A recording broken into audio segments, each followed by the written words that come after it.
Hey, you guys, welcome back to the Lux Life Podcast. I'm super excited that you're here. We have a special guest today. We have Kash. He's the owner of Jubilee Joe's Cajun Seafood. This is a restaurant in Hoover. Hi, Kash. Hey, how's it going? How's it going? Going good. What's Thank you up, so Birmingham? much. How we doing, baby? How we doing? Yeah, let's get excited.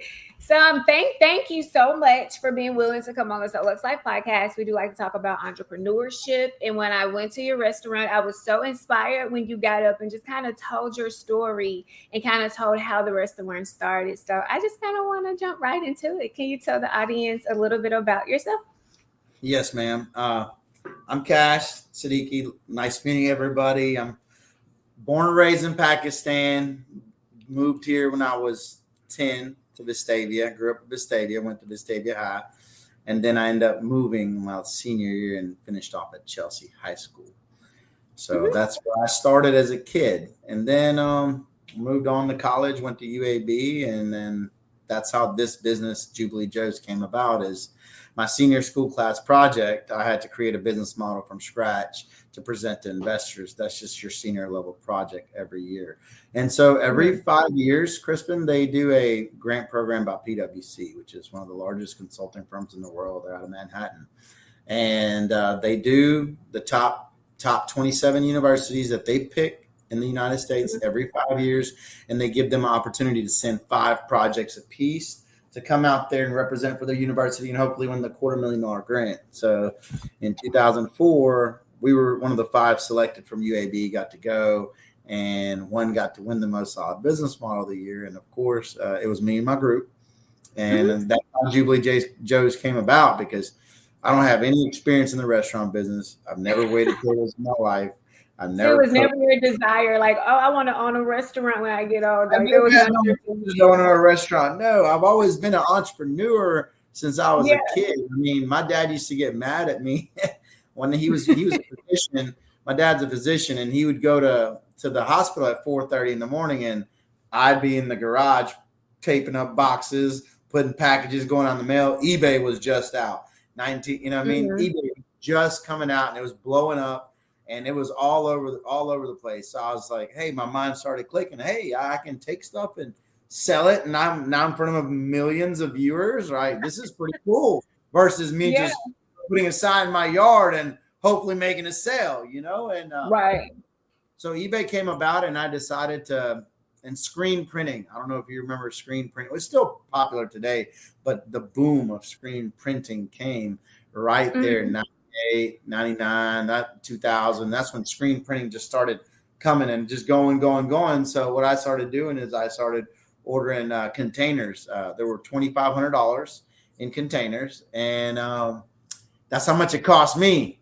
Okay, $2,500, 10,000 items, $2,500 back then. That was a lot.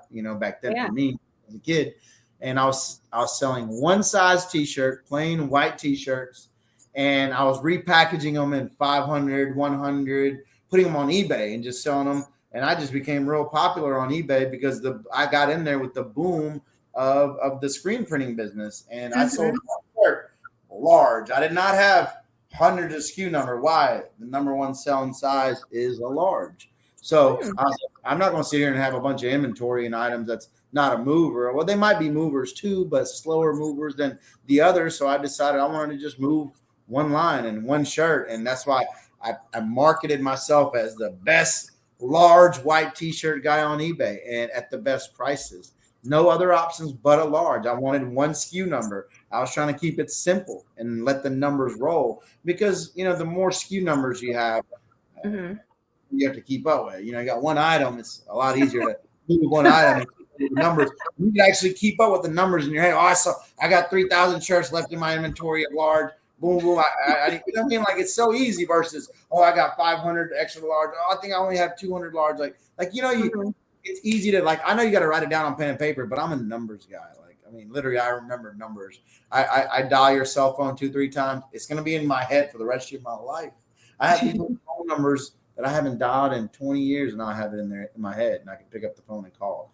it's just crazy. I don't know, something with numbers. For me, my God gave me that gift with numbers to remember numbers. I don't know what it is, but I was intrigued by numbers when I was a student, and I remember them like I don't know. I just remember them a lot, and it's hard for me to forget, right? So, anyways, that's how that came about, and I started selling T-shirts, and then you remember back in the days, the little small Chinese motorcycle, not little small like this, but where adults were riding the 50cc motorcycles. Yeah. Yeah. Okay. Well, I was the first guy in Birmingham. I put them out on the corner of 280 and 231 in the middle of nowhere in Harpersville, Alabama. I used to sit there. I used to build them in my dad's garage. I used to order them online, build them in my dad's garage, and then I'd go out there and set them on the weekend with balloons on, waving people in. Hey, come on, buy a motorcycle. And back then they were like 200, like not even $200. It was $160. And then everybody else started doing it. When everybody else started doing it, my margins became lower and lower and lower, and to the point where I was like, I don't want to do this anymore, and I decided to do something else. And this is still in, college, right out of high school, like freshman year. I'm doing this, right? I'm 19 years old, and I'm over here on the side of the interstate. I'm not the side of the interstate, but the side of 280, 231, selling shirts, selling Chinese motorcycles on eBay, selling. I just started, I was like, hey, my mind just started working, and I started doing it. Mm-hmm. So anyways, that came about. And after that, I was in college and I started doing what my friend taught me. Okay. A friend of mine's friend who was a high school dropout, Crispin. At age 15, I'm not telling anybody don't go to school. I'm not saying kids stay in school. School is the number one priority. It makes your mind think. Whether you apply, you know what I'm saying? It makes you apply. It makes you think outside the box. Let me make it simple. It makes you think outside the box, right? So what happened was a friend of mine who was also a high school dropout at age 16, who was taught by a high school dropout, who was at the time when I met the guy and we started learning about Section 8 government housing. I was literally 20 years old. I bought my first house for $5,200. I remember I painted it myself. I painted it myself. Where was it? I did all that stuff by myself as a kid, a 20-year-old kid. I started buying homes in Section 8 areas, and back then you could buy them for $5,000, $6,000. And I bought my first ones because the buddy that was a high school dropout, who was taught by a high school dropout at age 29, was making $70,000 a month, passive income, sleeping in bed. So now that man is like, I think right at 50, and he's making like 180, 190,000 a month, just doing nothing. So doing nothing, like literally just buying real estate, adding on to his Section 8 portfolio. So I started in the Section 8 business, and that's when I came up, because I got in the Section 8 business in 2000, and the real estates were, was at a climb, 2000 to 2005, 6, 7, 8. It was on a climb. Then it just boom, flat. It just flatlined and 708, and then went rock bottom in 2010. So I felt the wave coming. I was scared. I had 27 rental Section 8 houses at the time. It was 2005. I was just graduating college. Jubilee Joe's about to break grounds. No, it had already broke grounds. Oh, my bad. I broke grounds in November of 2004, opened my doors in April of 2005. And so while that was happening, I was spending a lot of money in there, and I was stressing. And I was like, I don't know if I can keep up with all this real estate and do this restaurant, because I was told that a restaurant's like a baby that never comes out of its diapers. And that's so true. Really? So true. He changes diapers till to this day. We are changing his diapers. So that's just how a restaurant is, and so what happened is I ended up selling all my real estate, and sold all 27 rental houses. I literally paid for one, and then all the rest of them came below it. When I say below it, you hold a year's worth of portfolio. You show the bank you don't need any of that money. You let that bank portfolio money sit in that bank. So it shows a beautiful portfolio for you to go to the bank and say, hey, I need to borrow against this house. Mm-hmm. This is what I make out of it every month. Or Right. we're going to let you borrow this month because we know you can afford a mortgage payment of this much. So by looking at my portfolio, my monthly statements, they can know how much is coming in, how much is going out, how much is left over. And so they could give me money towards my house. Like, hey, you might only had 15,000 in it. It's worth 45, 50 now because you fixed it up and it's renting. It has the value to it. So they would give me money, and I would take that money, 30, 40,000, whatever they give me, and I would go buy another house underneath the first house. So I was told to buy my very first house with cash. Mm-hmm. For $5,200. Yep. So what did you say about 200? I say it was $5,200. The first house you bought. First house I ever bought was $5,200, and so I had 15 in it. I spent about 10 grand fixing it to be able, because you have to meet certain qualifications in order for you to get to an approval by the compliance department. So I have to meet compliance or I'm not getting in the program. So I fixed it up, 15 grand. I waited a year, just like the buddy that told me. Wait a year, show the portfolio, borrow against that portfolio after a year. And sure enough, I borrowed against it. And I bought two houses underneath it because I got my first house that I had 15 grand in, they let me borrow $41,000 on it against it. So with those $41,000, I built two more houses. So I got my first house, and underneath it, I put two more underneath it, okay? And then that's how you work it. And then year two, you wait for that one, and then you put two more underneath it. So now you have four. And you just spread it. You become a big triangle, okay? That's how I was taught. The buddy that's retired at still retired, making 180 grand a month. He's got over 400 rental houses, right? 400 Section 8 houses. And all he does is just buy inventory now. He doesn't even care how much it is. It's just added on to his portfolio. He doesn't add to the portfolio, right? Bigger to the bottom number, right? Right. So that's how I came up, let's just say. I sold all 27 houses and had no more than 18 grand. I would say 16 to 18 grand average in per home. And I sold every house in 2005 when market was super hot. I sold everything average of 48 grand a house. Yeah, and I had no more. So I cleared almost 30 to 32,000 per home, times 27 at that age, right when I graduated college. And I opened the Jubilee Joe's because I won the $250,000 grant. Me and my group. There was a partner of mine. I ended up buying him out within a year and a half. So I ended up buying him out and started just staying in the restaurant. And I milked and I worked and I lived there. I used to sleep on the benches sometimes. I mean, I was fresh out of college. I was 22. I didn't know. I have nobody. I wasn't married. I had no girlfriend. I was like, even if I did, I didn't care. I was like, I'm making money. This is my thing. Yes. So I just worked the restaurant and I ran it.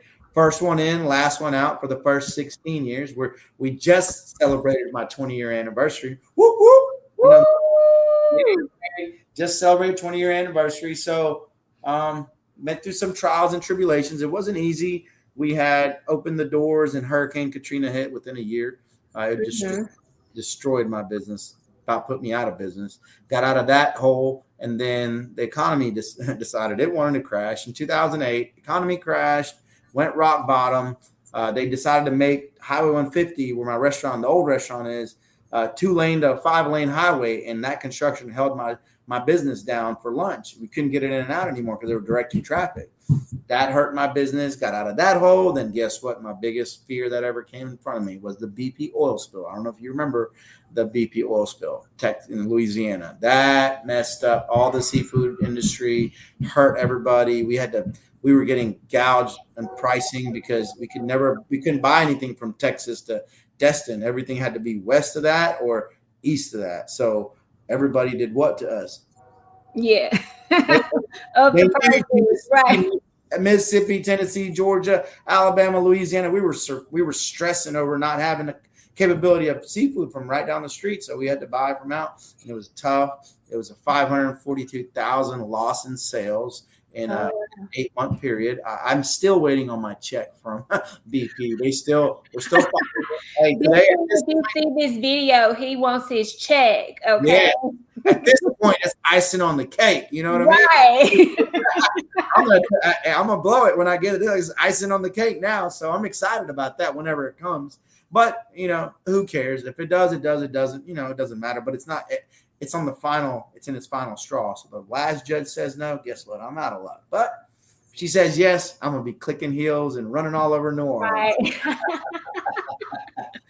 Yeah. So what kept you motivated to pivot during those times when, of course, prices are skyrocketing? And I know you said you've gone through other things that kind of affected the business. So kind of what COVID. Motivated. COVID, baby. COVID killed us. I mean, that was like we went from a sweet run from 11 to 20, and then COVID came and slapped us in the face. I mean, that was but you have to pivot, right? It's they told me I could still serve food. I knew that. They told me I could not have anybody walk inside my restaurant. Okay, I can save money without air conditioning running, lights on, bathroom flushing, beer coolers cooling. And all them expenses just went away. I can still operate the doors. But are we going to generate enough sales? We're not a sit down. I don't know. But everybody was stuck at home. So it worked out in my benefit. Believe it or not, Crispin, 2020 was the best year I've ever had. COVID, we loved COVID. At first, COVID.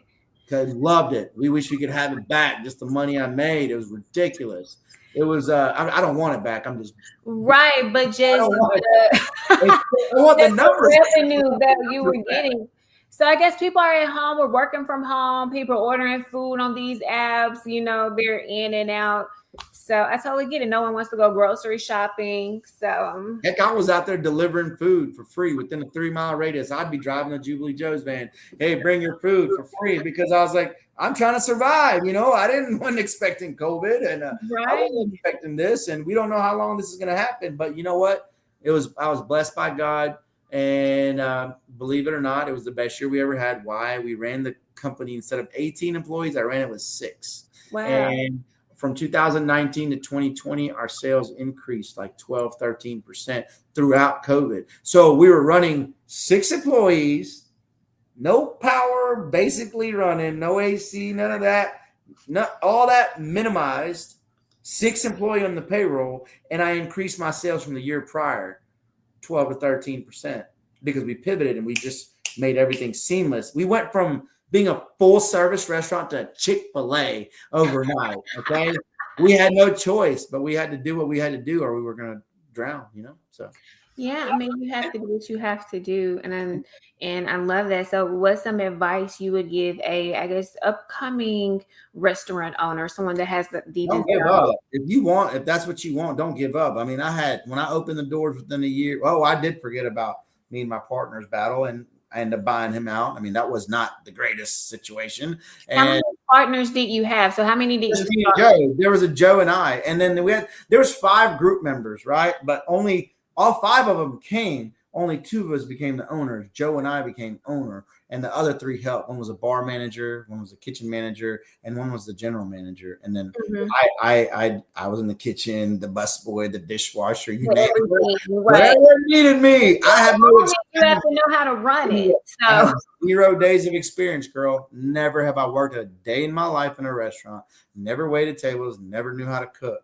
I just opened a restaurant with 0. Everybody's like, you're crazy. It takes 20 years of experience before you even think about opening a restaurant. I said, well, I got given $250,000 for free, and not for free, but working my butt off, and I don't have to pay it back if I fail. So I just ran with it. We have trials and tribulations. Like I said, oil spill, economy crashing, partner defaulting, Katrina, COVID. But COVID at this point, I done been through so many trials and tribulations. COVID was like, okay, I just changed the formula. It's like, they didn't tell me I got to close my doors. They just said, you got to move food in a different fashion. Yeah. So overnight, we just changed. We did our online system overnight overhaul to make it seamless, contactless, all that. We had no choice to survive. You had to jump. And me and my chef, we looked at each other and said, hey, it's just logistics. Right. But we can run this madness. It's logistics. Let's go. We were there at 3 a.m. We opened our doors at 11. 3 a.m. Me and my chef came in there, rearranged the entire kitchen, rearranged the flow. Hey, how are we gonna do this? How are we gonna do this? All right, what are we gonna do? All right, let's move this around, move kitchen equipment around, tables, all the setup to make it seamless and move that food out fast, hoping and praying to survive. And we did the same amount of business on a Friday, like doing 500 covers in to-go bags. Like, it was the best feeling in the world. I was so thankful that we were in that situation and we were able to benefit from that situation. Yeah. And all my fans, I mean, I got 80% of my business is regulars. You're in there once, you're coming in there over and over again.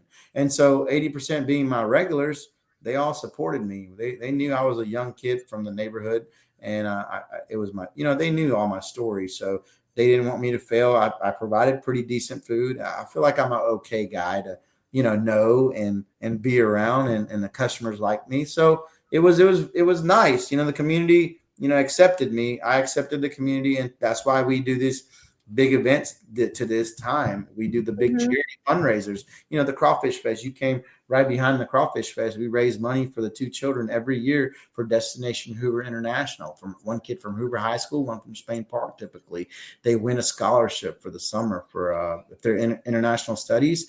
We do the fundraising at Jubilee Joe's for that week of a Crawfish Fest every year. So. Yeah. I love that. And I love how you're staying active in the community and really getting your name out there. I'm originally from Mississippi. So honestly, when I got invited to the menu tasting, that was my very first time coming to Jubilee Joe. Yeah. And I was telling my videographer, I was meeting with him earlier in the day. We were shooting some content. I was like, hey, after this, I'm going to a menu tasting at Jubilee Joe's. Have you been? He was like, oh, I love that place. Yeah, baby. I like that better than Papa Dogs. I was like, stop. I was like, better than Papa Dogs. He was like, he was like, I love it. So we're not a chain. We're not a franchise. I'm not corporate. Local kid from right here from Birmingham, right here from UAB. It's my brand. I created my brand. It's my, it's my. Yeah. So the name, I know you said your partner's name was Joe, so I'm assuming that's how the name Jubilee Joe. So that's how the name Jubilee Joe's came. So you're gonna laugh. Everyone's gonna laugh. The school project name was not Jubilee Joe's, guys. It was the Bearded Clam. The Bearded Clam. The Bearded Clam. If I drew it out, you'd be like, what? Oh, that's so bad. And so we won it. And when we decided to do a family restaurant, Cajun Steamer similarities, of the brand that we were originally going to create. They're similar. The Cajun Steamer brand is similar to the thought process that I had when I wrote my project.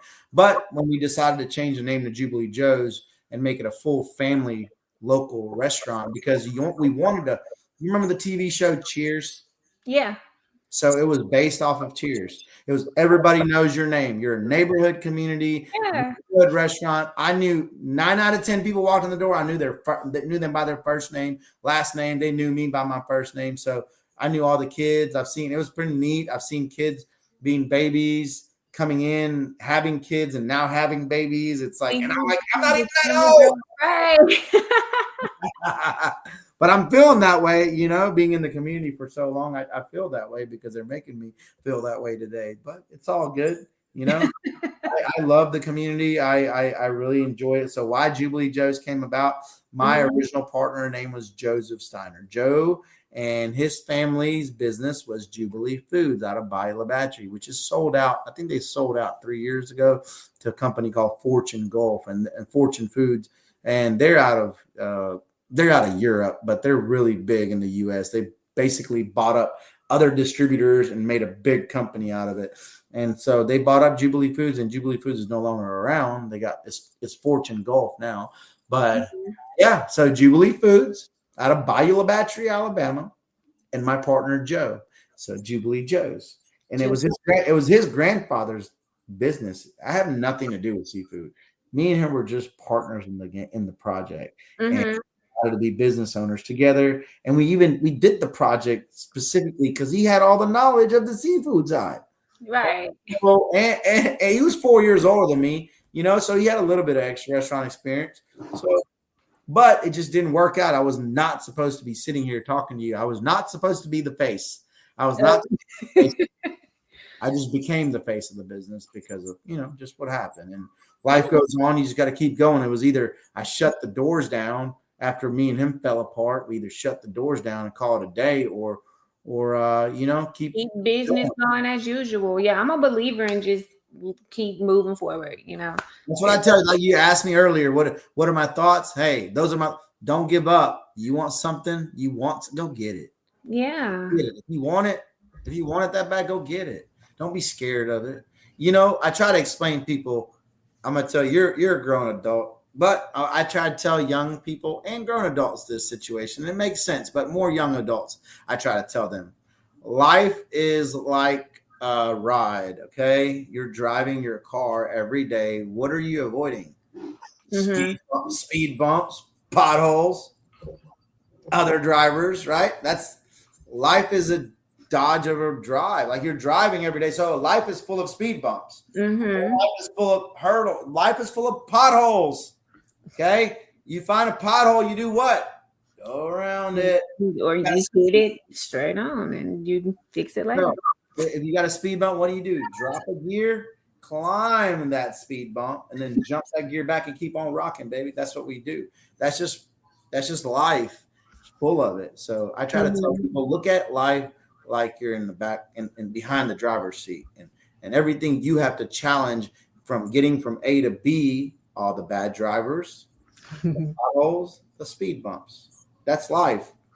Work around them. Learn to work. You want to drive every day? Well, guess what? Get used to having those variables in your face every day, and learn how to manage to get around them. Or you're going to hit a pothole with a flat tire, or you're going to hit a speed bump too hard, and you're going to rock bottom your car. Okay. It's going to happen. So pay attention and stay positive. I mean, people get negative. That's what makes me upset. Like, when things happen, they just take that negativeness and they're not optimistic. You just got to be optimistic. If there's a will, there's a way. Okay. If you just got to want it. You want to.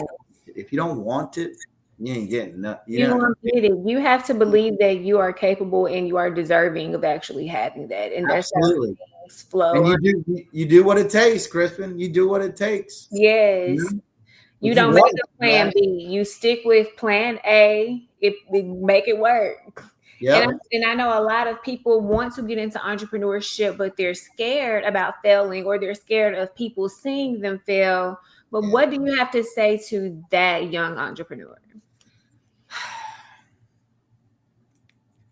There's a possibility you're going to fail. It's a possibility. It's a 50-50 chance. But like I said, if you're determined and dedicated, you're going to find a way to not fail. Okay.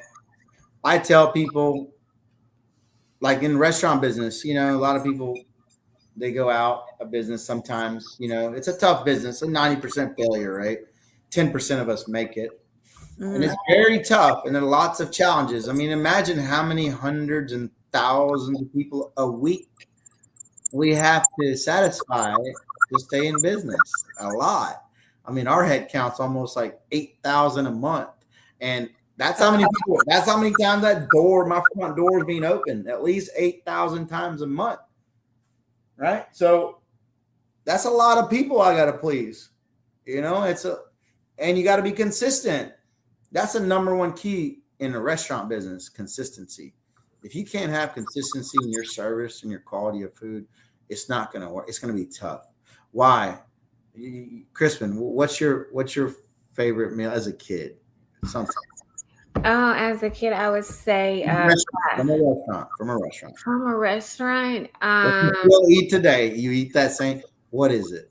Any type of like fried catfish. Okay. Right. A specific restaurant. Is there a specific restaurant that you like that you get the fried catfish at?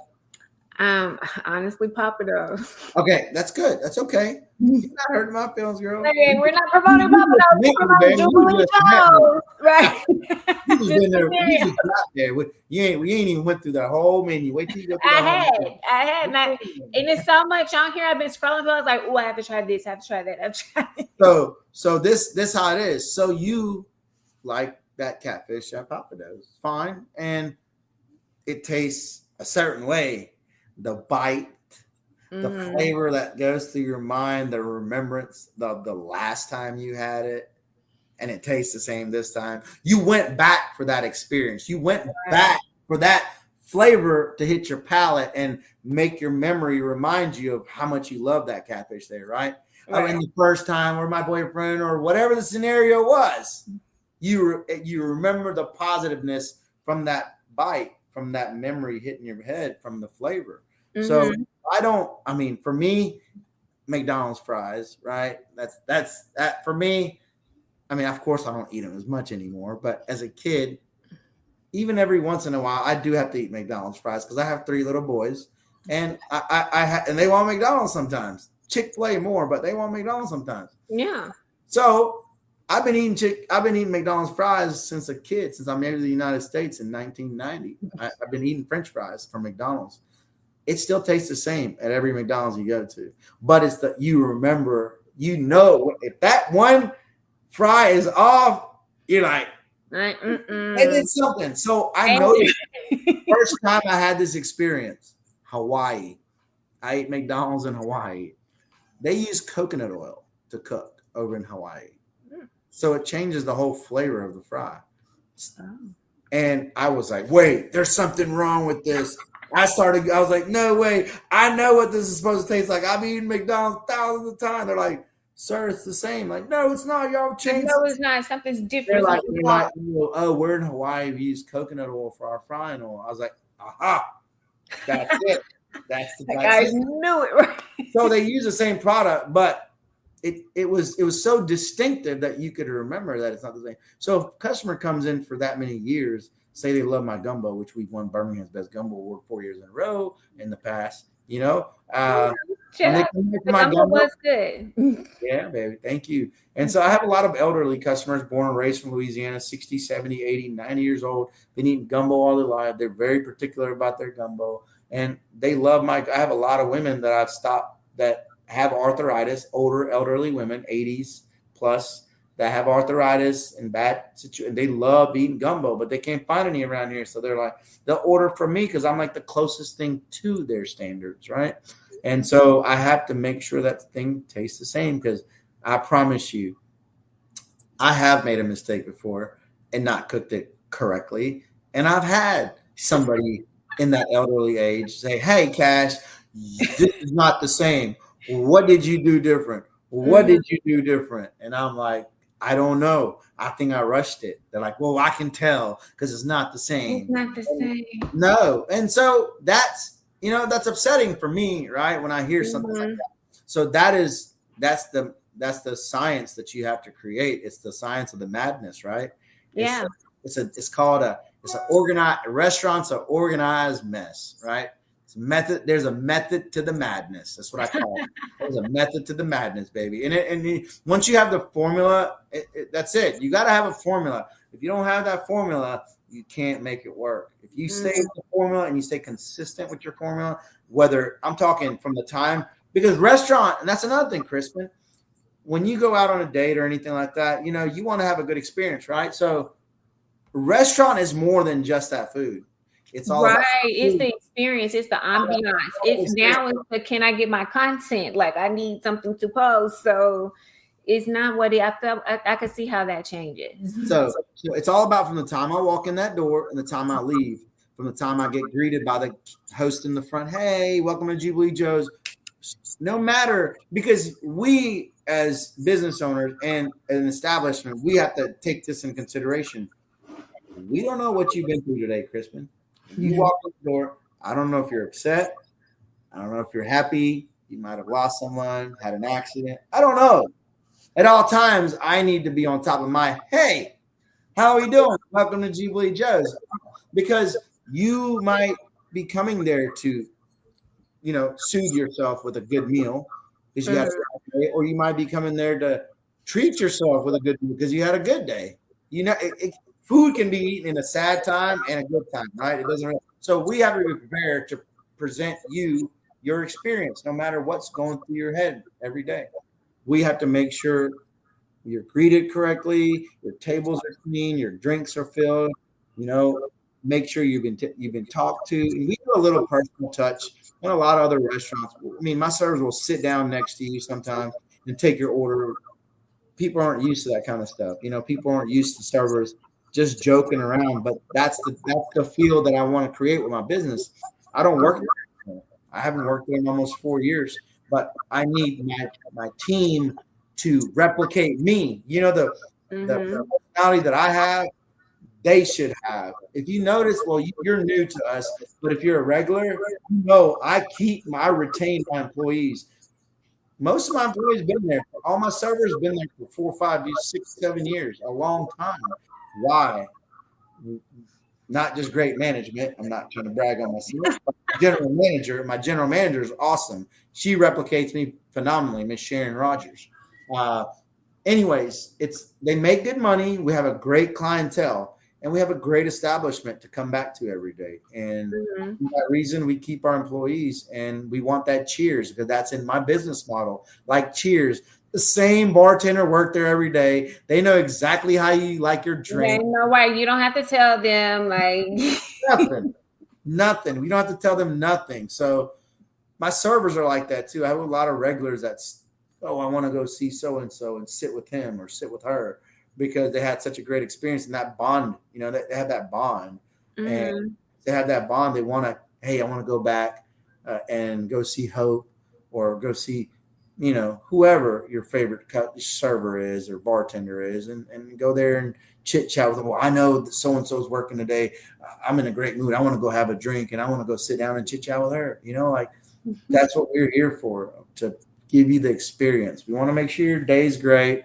You're walking out of there full, happy, wanting to come back. And we just want to make sure your experience is solid. Am I saying we're 100% at all times? I mean, we try, we want to be. There's no, it happens. I mean, when we're bombarded, that's another thing people don't realize, Crispin. When you came that day, we're busy. We don't realize what you see in the front dining hall. That's 62% of my business. There's 38% going out that drive-through back there. So, it's like what we see outside, half that is also going on in the back, going out the back door. So we don't get to see that. We have a drive-through at the new restaurant. At the old restaurant, we didn't have that. You had to walk at the front door and there'd be a line of people waiting. Now you don't even see the to-go orders coming and going because they just pull up at the drive-through. Because when we opened the restaurant, it was during COVID. I added the drive-through for contactless payment. Wow. And then look how healthy. And now it's my 38% of my sales. Wow. I never expected that. I never ever expected, because what happened is the mentality, the mindset. You didn't let that defeat you. You didn't let that get you down like, oh, my business is going to do bad. It's how can I accommodate business? Yeah. How can I accommodate mindset? Yeah. How can I pivot and accommodate to the changed mindset? Because a lot of people's mind changed, man. I'm telling you. That's why companies like Shipt worth billions now. Why? People don't want to go out. They don't want contact. Right. The mind is set for that. And then a lot of elderly people, diabetic, aged folks, there's a lot of that because we're still, all the baby boomers are still around. They're retired. The baby boomers are retired. Well, guess what? Now COVID hit. The baby boomers is like the biggest population of that era, and they're all retired. Well, guess what? They're not going. They're calling it in. They're ordering it. They're getting. They were scared to get out. They weren't going to risk it. Like they had their mask on. No, we're not. We're already at the. We got all the negatives against us. We're not going out. Right. I'm not risk. No. Exactly. So companies like these delivery companies, these food ordering companies, they all just killed it. Bombed it. Right. Bombed it. And they still bombing it because the mentality and also the simplicity, right? And people pay for convenience. Like exactly. people pay for convenience people don't like to get out and grocery shop. Like, that's the people pay for convenience. People just like to sit down. So about Jubilee Joe, so what's one of the most popular menu items that you see a lot of your customers order the most? Well, the one that I just won top 100 dishes to try while visiting Alabama by Alabama Tourism, my stuffed grouper, girl, my stuffed grouper. It's rosemary thyme marinated overnight. Mm-hmm. Apply it. We stuff it with our homemade crab cakes, sear and oven bake it over a bed of mashed potatoes, baby spinach, lump crab meat with a white wine cream sauce over the top with capers and lemon. It's really, really, really delicious. Yes, I'm going to have to come try that. I'm going to put it on my list. I'm going to make it a point to come there once a month and try the whole menu. I'm going to start with You let me know when you're coming. I'll drive up there. Okay? I'll make sure I come and entertain you and let you know what all to do. All right. Yeah, show me what to order. And I really enjoyed the desserts. I'm not really like a big dessert person, but the desserts got me. I was like, wow, the key lime pie, that was really, really good. So what is the most ordered dessert? I would say our bread pudding. I think you might have had a little slice of bread. So bread pudding, because it's just a traditional Louisiana thing. Mm-hmm. Why I would say we sell more of that than anything. And then our key lime pie and our banana pudding. And our banana, we have a cream cheese banana pudding. It's very, very rich. And then our bread pudding is made with Cajun Gambino French bread. So we use really New Orleans French bread for our bread pudding. We don't just use a French bread here. We use a New Orleans traditional Gambino French bread. We take when we cut our po' boys, we leave all the ends, and all the ends we mash them and make our bread pudding out of it. We don't waste our bread. So we don't waste anything. Nope. I love that. We try to get every inch out of everything. I mean, we have to. Restaurants work on pennies.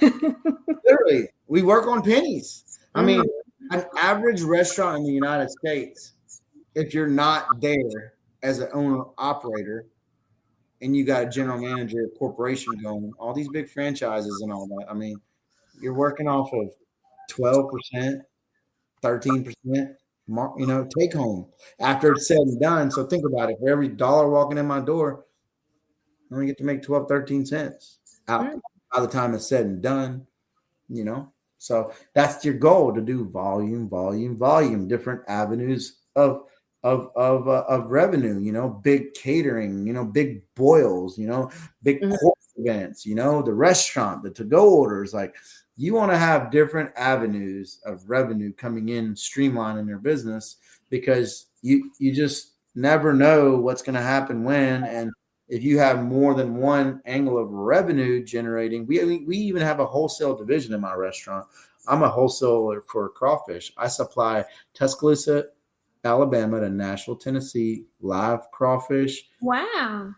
All your bars, restaurants, seafood markets from Tuscaloosa to Nashville. Most all of them buy from me, Wow. Yeah, I've had that business for 18 years. And then, like I said, I'm an entrepreneur. I'm not just you do. You're right. You're a multipreneur. You do. So that's why I generated a whole nother avenue of revenue out of I created a whole nother district basically inside my business, a business within my business. Within the business. Yeah. So I did that. And then, of course, you see my clothing I'm wearing.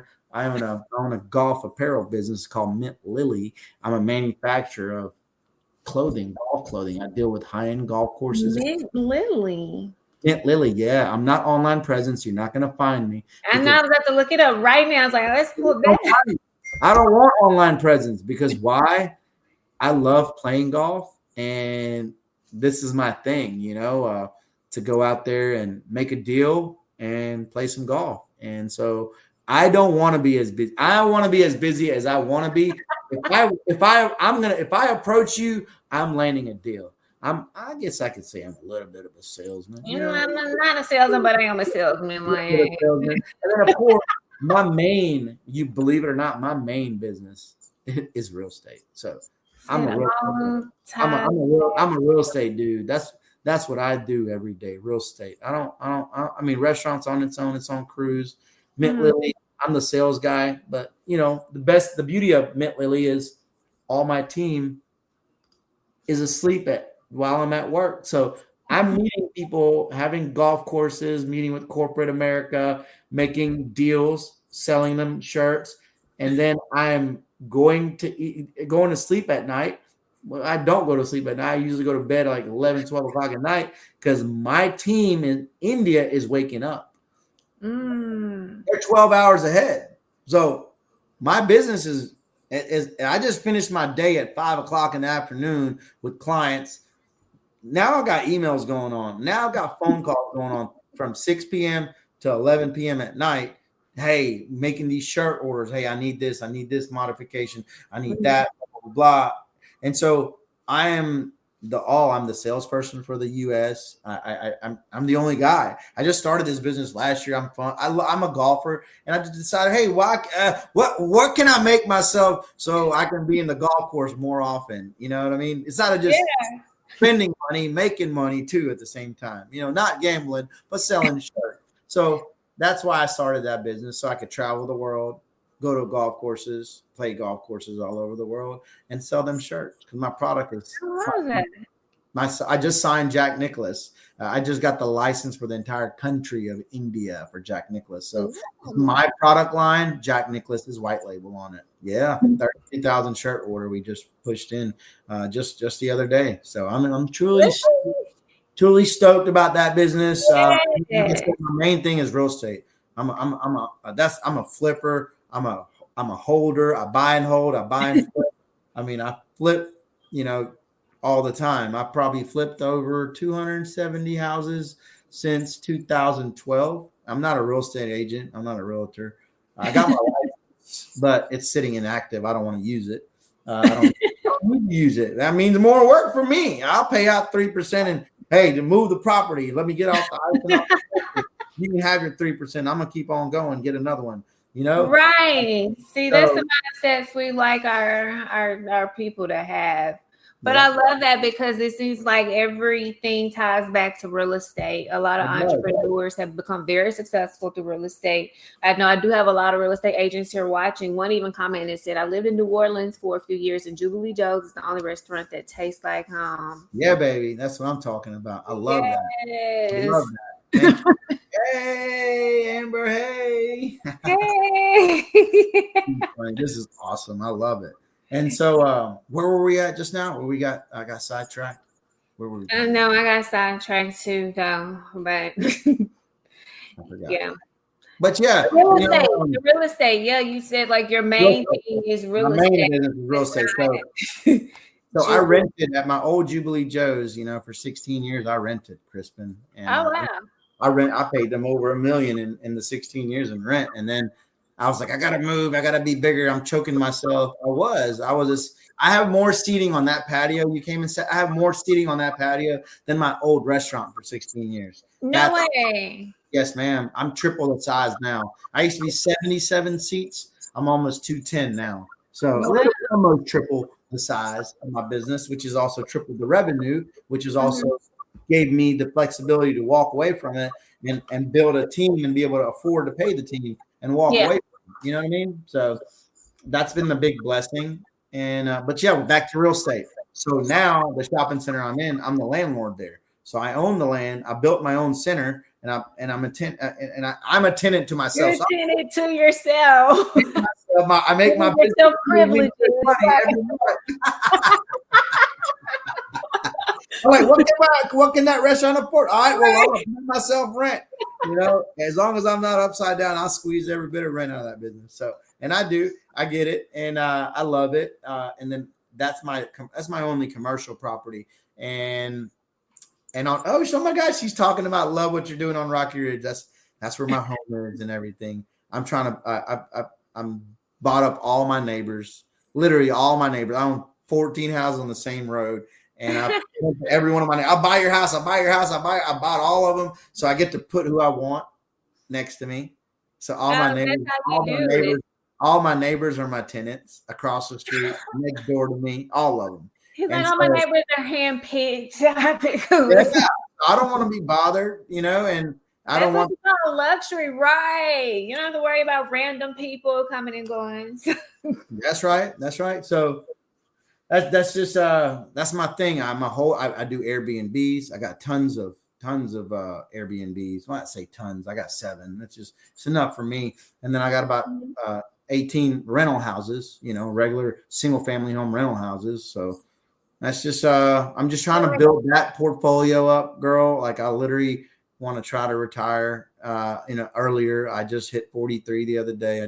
My birthday last week. So happy birthday. Thank you. And I just if I get that passive income to a certain number that I'm happy with, I'm not there yet. I'd say I'm close to halfway there. So if I get there, double the amount what I'm doing today on a passive side, not working hard, not the restaurant. I'm talking residual passive money income. you're making in your sleep, right? Yeah, I can go to sleep and be anywhere I want to be. That pillow money, right? Pillow, that's what I call it. Maybe that's awesome. I call it pillow money all the time. Pillow money. I sleep at night. I'm making money. Right. My thing going. Whoa! I got rent money. And Airbnb, I tell everybody, man, if you can do Airbnb, do it. It's a ticket. It's a ticket. It's the big ticket. That's where you're making big money. I mean, like big money. Like literally. I used to have houses in Hoover. I had 3 of them. I was so pissed when they changed the city rules. I used to have 3 houses in Hoover. I probably didn't have more than right at 300 each, right under 300 each. So I was bringing home $7,000 a month in revenue from Airbnb, each 21 grand in those 3 houses. But they cut it down. They shut it down. So I sold the houses I got out. That same houses now, whoever bought them, have turned around and rented them long term, and they're renting for $2,200 a month. So I think it's almost a $5,000 more a month that it was generating per home through Airbnb.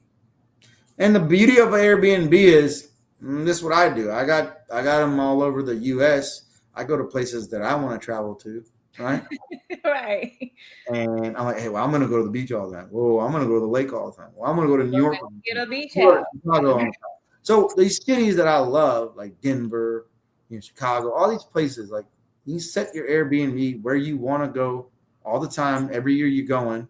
So why not put your own piece of real estate, furnish it like you want to, fully furnished, and then rent that thing out the whole time, and then block off the dates. You want to go and travel and stay there for 2 weeks? Well, guess what? Like we're booked those 2 weeks. We booked those 2 weeks.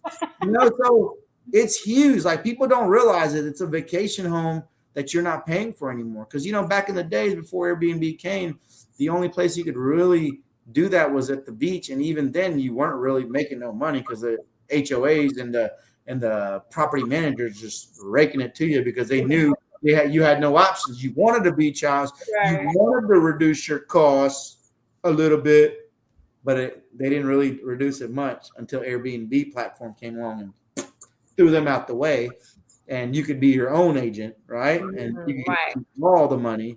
I mean, Airbnb only takes 3%, Crispin. That's it. 3% of your revenue goes to Airbnb. Everything else is, that's what people don't realize. Everything else is passed through. It's a pass through. You're only paying 3% to Airbnb. Everything else is not collected by you for you. You're getting, say if you rent it for $500 a night, well, guess what? You only 3% go to Airbnb. Everything else is yours. Cleaning fees, all that's yours. So I recommend Airbnbs. You want to start it off by somewhere close to you. So you can work it, figure the system out, or you can come to my seminars and I can teach you. Come on, pull up the seminars. Where can they find out about the seminar? I don't do it consecutively. I like randomly, like, hey, I got 3 months of nothing going on. I'm gonna do a seminar. Let's just do it. If I do it at the Hyatt, I try to round up people. I do it for free. I don't even charge people because I don't care. I feel like let me know so I can send it to my newsletter, my email list. Yeah, I'll do it the next time. I just had one 7 weeks ago. So I did it at the Sheraton, and but yeah, I'd say about 30 people came out. I marketed within my group and let a few people. Oh yeah, Kash, so and so that's been there knows me. That comes.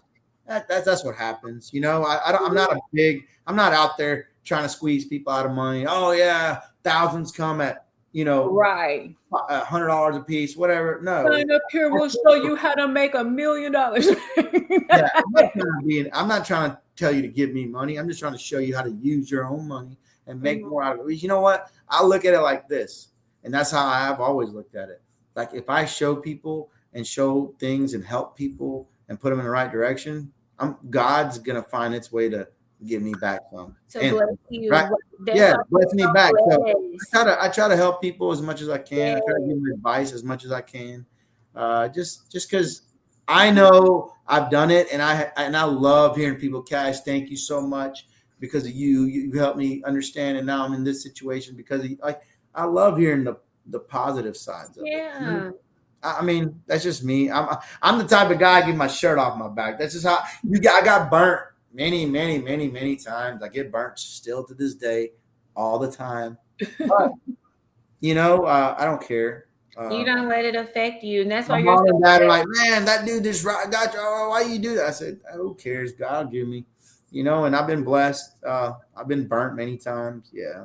But you're gonna always get it back because you're a good person, and it was just like you give to others, and that's why you're blessed so much. Because a lot of people, you can't receive your blessing if your hands are closed, so you have to give so you can receive yours too. So you dropped some gems tonight, and this has been a great talk. Thank you for coming on, and we will Thank you for asking me to come. I appreciate it. You tell me anytime you want me to come. I'll be here. I'm flexible, and I can make time. You tell me when you need me to come. I'll be there. So I love you're definitely invited back. We're gonna have a whole real estate talk the next time. Right. Hey, bring all the real estate agents. They might teach me a thing or two, but I might teach them a thing or two. I've just done it hands on, and like I said, I don't just work with one realtor. I have like 10 different realtors I work with because every scenario is different, right? So I'm a firm believer of real estate agents being killers in certain areas, right? Mm-hmm. Who's the big time in this zip code? Who's the big time in this city? Like I like to find out the big players. If I'm investing in a city that I have no clue of, I don't care where it's at. I don't care where it's at. What city, what state, I don't care. I will find the hottest agent in that area. And that's who I'm going to pick up the phone and call. But hey, I need to sell this or I need to buy this. I will find nothing against rookies, nothing against them. But being around it for so long, I know the mistakes that could be made and are made by rookies. And I'm not saying anything against them. It just they don't have enough.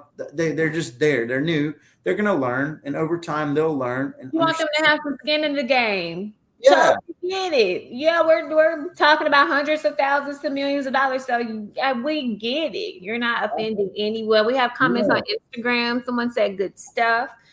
So we have people tuned in. I love it, man. I love, and this is how I am with realtors. Y'all, whoever's listening out there, all you realtors, you bring me something and I buy it through you, I will turn around and sell it through you. And that's how I build my relationship with you. And I'm a cash buyer, as is. I close in overnight if you want me to. So, you know what I'm saying? Like, I got a solid team. I got a solid title company. I mean, I got them on my cell phone. Like, hey, coming in, pull my title right now. Like, boom, done tomorrow. Or I'm a foreclosure guy. I go after foreclosures.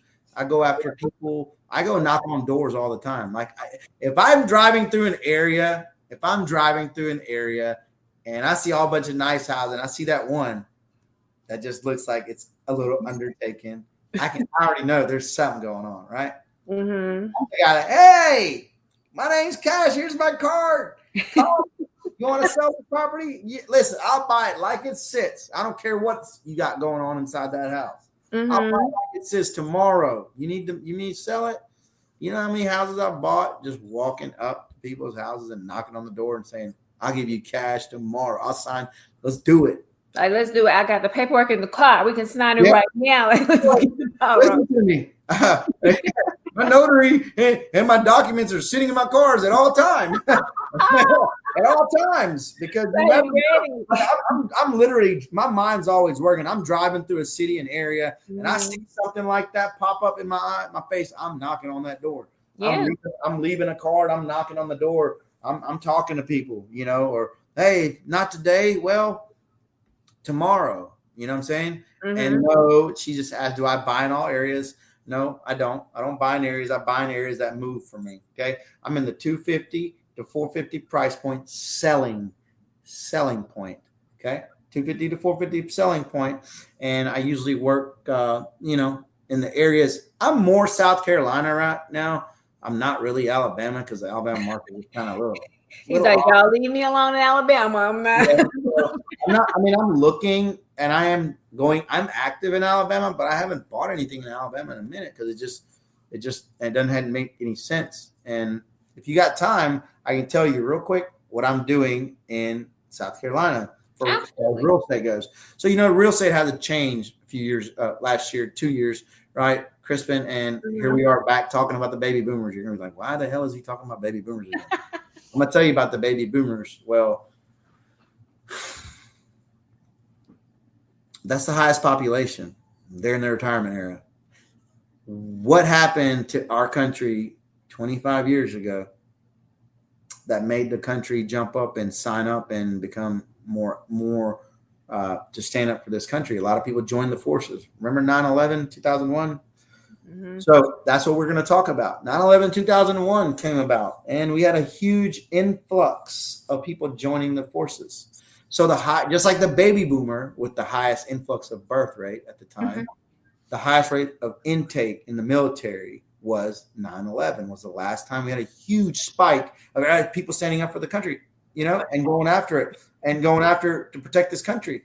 So where are we at today? We're at the 25-year mark. We're at the full pension retirement mark for the military. And it's the highest abundance of people retiring because they're at the max out. Military maxes out at 25 years. 20 to 25 years is the max out. Right. So your pension rate stops at 25. It doesn't really climb much more. So me knowing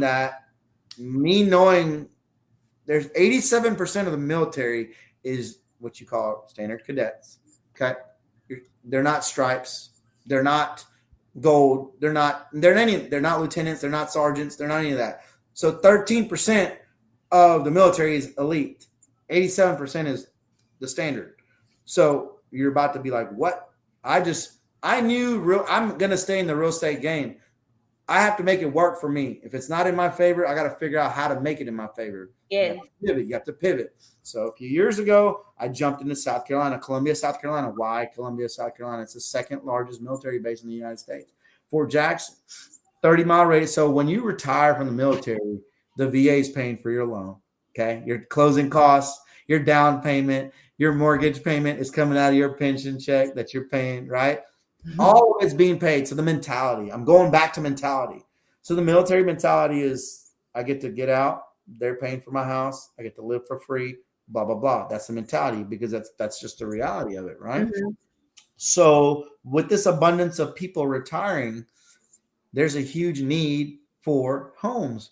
By where? The reserve base. And Fort Jackson being the second largest, they have 3,000 plus acres to expand into. They're right here. They got plenty of room to expand. So the more people that retire and they want to add money to their pockets, they go back. Some people are military folk. They don't want to stay out of the military. They'll go find something to do within the military. Most of them will go to a reserve base, work 2-3 days a month.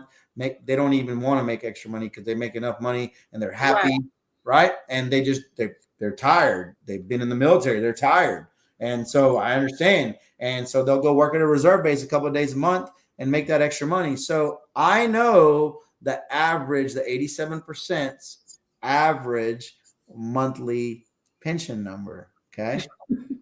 That's a $1,300 to $1,700. That's average. I know that number. So I'm going to Fort Jackson. I'm going 30 miles radius. 225, 275 price point. Why? That mortgage payment sits in $1,300 to $1,700. So now I'm buying up homes freshening them up all the way through. I'm not gutting them. I'm just facelifting them. New windows, new fixtures, new bathrooms, new toilets, new sink, new cabinets, right? New floors. Freshen the new roof if I have to. Freshen them up. In Columbia, South Carolina, you can run a 225, 275 price point with a 30-mile radius. It's not a bad area. It's just the numbers that run over there. That's right. just the area, right? So with that being said, I just dialed in on that. I'm like, I split my houses. I literally, to this day, Crispin, I have highest and best offers on every single piece of property I sell inside. Every single one. The highest and best offer. How long are they staying on the market? I set them at that number. I know where it takes. 90% of my loans are not conventional. They're VA loans over there. And I know so with me knowing all those variables, that's the direction you're going where the money is, right? And when I tell you, girl, I put a house, I can't keep inventory. I got houses being sold before they even hit the market. I'm like, they're stopping by there like, hey, I want to buy this. I'm like, I don't care about what you got to say. Put it on paper. Send it to my real estate agent. I don't care. You can woo all you want. I don't care to hear any of that. Put it on paper. Put it on the contract. You know what I'm saying? I don't want to hear that. Oh, you love it. You know how people are. You're in real estate. Make it official. Right. If it's not on paper. I don't have time to waste, Crispin. I don't waste time. I ain't got time to waste. You want to talk about money? Put that on that paper and send it over and let me look at it. And I best believe you sit here with this. I don't want this. You need. Well, guess what? It ain't gonna happen because I got 10 offers sitting there behind you. Because why? I always make sure I have enough room to make that sale. I always sell my house the listing point because I know better. I sell the listing point literally like 3% to 5% right below its true value. So I'm more attractive. Okay. When I'm more attractive, I got more eyes on the scene. When I got more eyes on the scene, I got more people biting on that scene. So more people are like, well, because they think, he's already selling it for below. I'm willing to pay another 10, 15 grand more. Me, I don't care if you pay me 10, 15 grand more. The selling price, I'm still clearing at least. I will not do a project for less than 13% return on my hands. 20 used to be the number in the past. Well, that's all gone. We don't have those 20, 25% returns anymore. They're gone. That happened up until 22. Oh, yeah. 22, we ran them like that. 20, 23% all day. Now we're running 11 to 13%, which is fine. It's better than what an average investor is looking for, 8%. So I try to tell realtors, like, there's many ways. There's many ways to skin a cat, right? Yeah. There's more than one way. So more than one way. Real estate business, I'm going to stay in it. So I have to find a way to chop at it. When something's not working my direction, I got to find a way to get around it. You got to do what? Get around the speed bumps, get around the potholes. Back to that. Back to where I started. That's my mindset. Life is a dream. You're driving your dream. And just keep going. I love that. Yeah. You dropped some gems. Someone on Instagram said gems. Yes, you dropped a lot of free knowledge. So if you guys tuned in late, the replay will be up tonight on Apple Podcast, Spotify, Google Play. Is there anything else you would like to say before we get out of here? Or how can people connect with you? They want to connect with me. They can reach me. Go to Jubilee Joe's. You might run into him. Yeah, you come to Jubilee Joe's, you might run into me. You might run into him. But if you want to get a hold of me, if you really want to talk, like, I don't give out my number just because I just don't. But I will call you if you email me. There you go. So Kash, Kash, at jubileejoes.com. Kash at jubileejoes.com. That's it. Email me. I get that directly on my cell phone. I will reach out. Make sure you tell me who you are. Give me your cell phone number. I'm not a big email person. I rather pick up. I'm an old school guy. I like to pick up the phone. Talk on the phone, right? So I just email me. Make sure you leave your contact info of your cell phone because I'll be calling you. I'm not going to be emailing you. I only email if I have to. You know what I mean? That's just me. Yes. So y'all heard him. Hey, if you come across any deals, he's currently interested in investing in the South Carolina area. But are you open to any other states? Because I Yeah, know I mean, right now I'll work Alabama as long as it makes sense in like Hoover, Vestavia, Homewood. I don't. in other words, don't send him anything in Inslee and all over there. He's not interested in those areas. He said 80. 400 sales price. I was gonna say in an area that makes at least 85K a household income and up. That's where I'll look at. I'll look at least 85, 90K household income plus. Yeah. You have that target audience. Did you always start there, or did you just kind of work your way up? Like when you first started investing, were you like? I started Section 8 with $400 a month houses. No. So yeah, for those that joined late, so honest, I loved every single part of this interview. I'm so inspired. I know you inspired some listeners out there. So I hope so. I hope y'all learned a thing or two. I mean, maybe you already knew a lot of that stuff, but hopefully you did. If not, I just love to be able to preach it because I tell everybody, guys, put your money in real estate. I'm gonna end it by telling you this. You can put your money in the real. This is how I explain it. I mean, not saying the stock market's not great. It works. But you gotta sit at it and picker at it, and you gotta put a lot of money in it. And say you have $1 million in the stock market, and it crashes like it has been, and you lose all your money in the stock market overnight. I mean, like look what happened to my dad in 2010. Whenever all that crashed, he lost 90% of his 401k. I was like, what? All his life he worked, gave it. Yeah, when the economy crashed, a lot of people lost their money to nothing because our real estate valuations were so low. It was really upside down. And so I always say this to people. This is my theme, my motto. I say, if you put $1 million in the real estate market crashes, who cares? You're not there to sell that house. You're holding it. You're holding it. Who cares? So what? You're still making that same monthly payment and the rent. It didn't change. Just because the market crashed didn't mean your rent rate dropped. And they signed a deal for whatever rate it was. Well, they're still paying that rate. Okay? That ain't going down. Real estate market crash. It's going to do this. It's going to come back. Always. Ride the wave, baby. Just don't drown. Keep that thing rented. And rock it. You know what I'm saying? Keep it rented because it's appreciating. The value is appreciating as well. If you look at the statistics of real estate, in the last 50 years, Crispin, we've had 47 positive years. No, 43 positive years out of 50 years, 7 years of deficit. Okay. So what does that tell you? We've had an average increase of appreciation of 3 to 5%. Okay. It's been an average in the last 50 years. And there's some years that we hit 10 to 20%. Like COVID, we hit the 19% increase in values. I mean, look what happened right around COVID. It just, bam, overnight, just houses went up like ridiculous, hundreds of thousands of dollars. It's crazy. Mm-hmm. So stock market will work too. I ain't gonna lie. 30 years. Don't touch it and whatever. And keep putting money in it every month.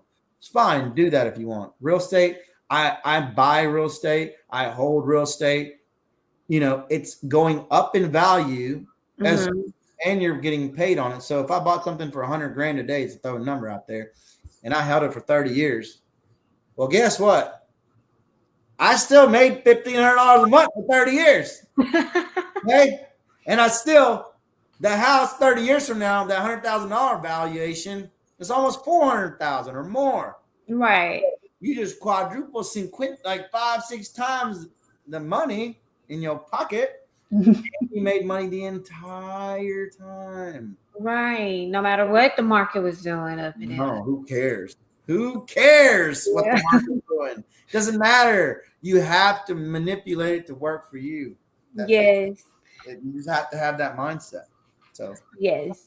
And that's a motivation to the agents out there too, because I got into real estate during COVID. So it was booming. I was like, oh, I can do this. Like, and then, you know, it kind of started. I was like, okay, like I really have to work this thing. I have to figure out what works for me. So I kind of just did marketing, social media, like doing all of that. So stay at it.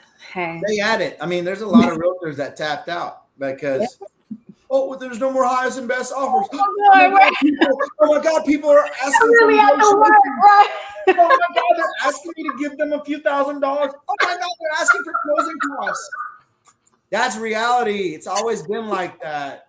You know, if you joined the game during the prime hike where everybody was caking money and now it's hard again, you come to realize it's a lot harder than it should. That's why there's people that have been in the game for 20, 30, 40 years and they're still there. And then there's a lot of people that have been in the game like you have in the last few years and then they've already stepped out of the game. Yeah. Because it ain't in their favor. It's too difficult. Oh my God. I got to negotiate this many. Girl. You got to keep the faith. You have to keep faith in reality. Yeah, like someone commented and said consistency is key in anything that you do. You do. Anything in life, working out, thinking positive, like you have to be consistent. That's right. So this has been amazing. Thank you, Amber. Appreciate you. So yeah, if you guys want to get in contact with Kash, contact him at kash@jubileejoes.com. That's Kash with a K for the listeners. That's right. And the replay will. And it's Crispin with a K. It's Crispin with a K, Kristen with a P. A lot of people say Kristen. And it's crazy. People will ask me, are you sure it's not Kristen? I was like, I'm very sure what my name is. But hey, I love it though. Well, thank you so much, Kash. This has been amazing. Thank you, Crispin. Thank you so much for having me on your podcast.